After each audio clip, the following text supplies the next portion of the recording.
रोहित की दीदी समीक्षा की शादी अर्पित से हुई थी। रोहित 20 साल का था, जो कि अपना पूरा दिन मोबाइल पर ही निकालता था। कभी पबजी खेलता तो कभी यूट्यूब चलाता। एक दिन अर्पित और समीक्षा की मम्मी पापा से मिलने आते हैं और देखते हैं कि रोहित मोबाइल से हटने को तैयार ही नहीं है। अरे रोहित, तुम्हारी तो आईआईटी की परीक्षा है ना, तुम तैयारी नहीं कर रहे हो परीक्षा की? वो सब तो मोबाइल पर ही हो जाएगा। ये देखिए, ये है गूगल, इससे जो भी पूछो वो सब बता देता है। आखिर कागज क्यों बर्बाद करूं? अरे पर तुम इन प्रश्नों की तैयारी बिना लिखोगे कैसे? उसमें क्या है, ये देखिए नोटपैड, बिल्कुल कॉपी जैसा है, इसी पर कर लूंगा। हम जब तुम्हारी उम्र के थे तब हम दोस्त मिलकर प्रश्न हल किया करते थे। उससे हमारी हैंडराइटिंग की भी प्रैक्टिस हो जाती थी और समय का भी अंदाजा लग जाता था। और फिर साथ में हम एक दूसरे की मदद भी कर देते थे अगर कोई अटक जाए तो। आपका जमाना अलग था जीजा जी, अभी जमाना फास्ट और स्मार्ट हो गया है। जमाना क्या, अब तो फोन भी स्मार्ट हो गया है। समय के साथ बदलना पड़ता है जीजा जी। अब बस भी कीजिए, आप हर चीज को लेक्चर में बदल देते हैं। रोहित अच्छा कर लेता है परीक्षा में। इतने में अर्पित के सास ससुर जी आ जाते हैं हॉल में और अर्पित इस बारे में बात नहीं करता। हालांकि अर्पित को लगता तो है कि पूरी तरह मोबाइल पर लगे रहना सही नहीं है, पर वो इस बात को और नहीं छेड़ता। ऐसे ही 2 दिन निकल जाते हैं।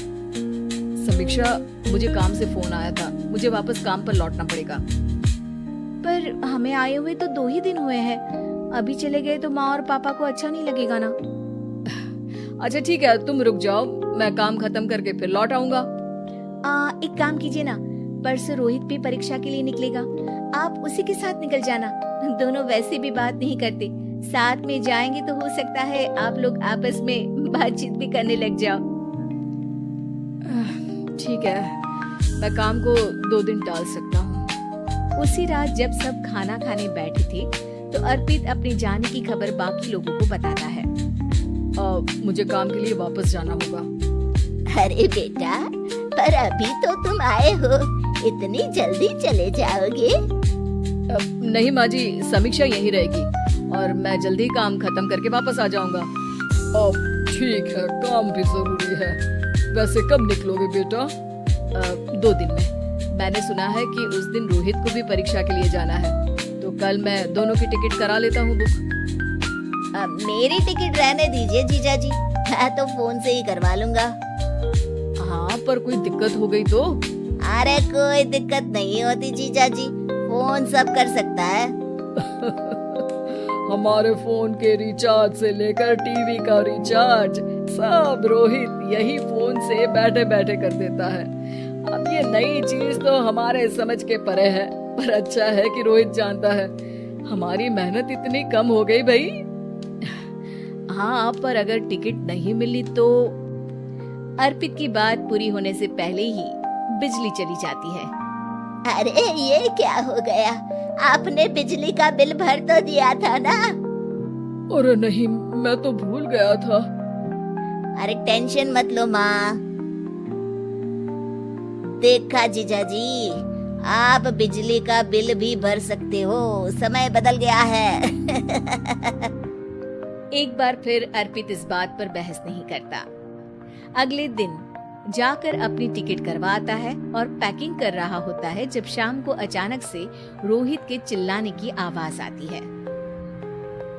नहीं, प्लीज प्लीज हो जा, ऐसा मत कर यार, प्लीज हो जा। अरे क्या हो गया रोहित? दीदी, सर्वर हैंग हो गया, मेरी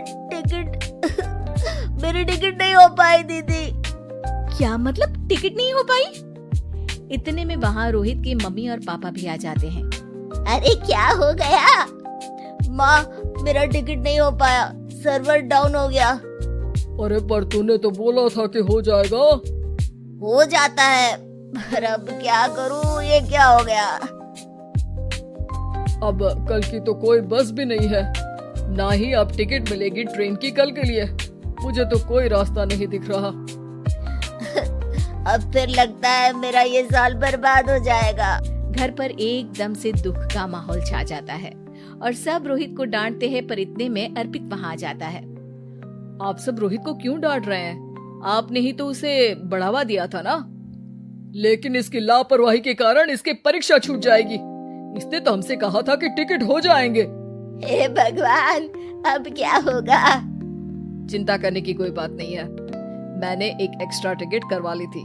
मैं समझता हूँ कि मोबाइल हमारा ही काम आसान करने के लिए है, पर उस पर ही पूरी तरह से निर्भर होना तो गलत बात है ना। रोहित टिकट को देखकर बहुत खुश हो जाता है और जोर से जाकर अपने जीजाजी के गले लग जाता है।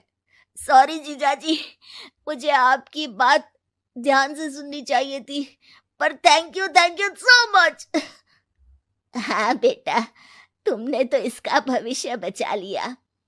शिक्षा, दूसरों से मदद मांगना गलत नहीं, पर दूसरों पर निर्भर हो जाना